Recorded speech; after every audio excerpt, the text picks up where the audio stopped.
ఎన్నికల వేళ మాజీ ఎంపీ కొత్తపల్లి గీతపై ఆరోపణల అంశం మరోసారి తెరపైకి వచ్చింది.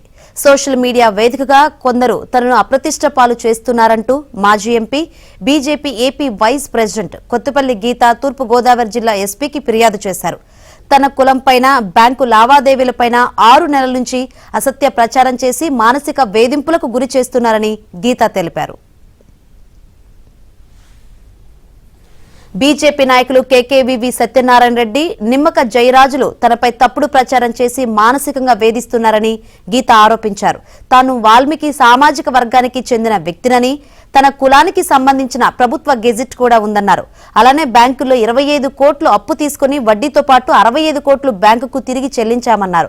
బ్యాంకు అధికారులు కూడా నో డ్యూ సర్టిఫికెట్ ఇచ్చారని మాజీ ఎంపీ స్పష్టం చేశారు. తనపై అసత్య ఆరోపణలు చేస్తున్న వారిపై చట్టపరమైన చర్యలు తీసుకోవాలని ఎస్పీని గీత కోరారు.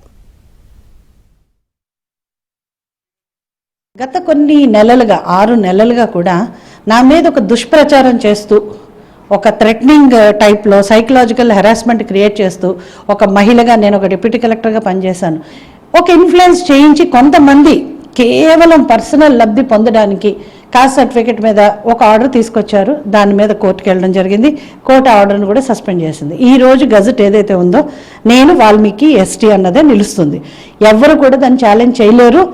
ఈ పరిస్థితుల్లో పన్ని కట్టుకొని ఈ కాశీ విశ్వనాథ్ సత్యనారాయణ రెడ్డి అన్న అతను, తర్వాత నిమ్మక జయరాజ్ అన్న అతను పని కట్టుకుని ఒక మహిళ మీద ఇలాంటి దుష్ప్రచారం చేస్తూ, హెరాస్మెంట్ చేస్తూ, మెంటల్ హెరాస్మెంట్ చేస్తూ తిరుగుతున్న వేళకి తగిన బుద్ధి చెప్పాలని చెప్పి ఈరోజు క్రిమినల్ కంప్లైంట్ ఫైల్ చేయడం జరిగింది. నన్ను ఇట్లాగ దుష్ప్రచారానికి గురి చేయడం తీవ్రంగా ఖండిస్తూ వీళ్ళ మీద కోర్టు చర్యలకు కూడా చేపట్టడం జరుగుతుంది.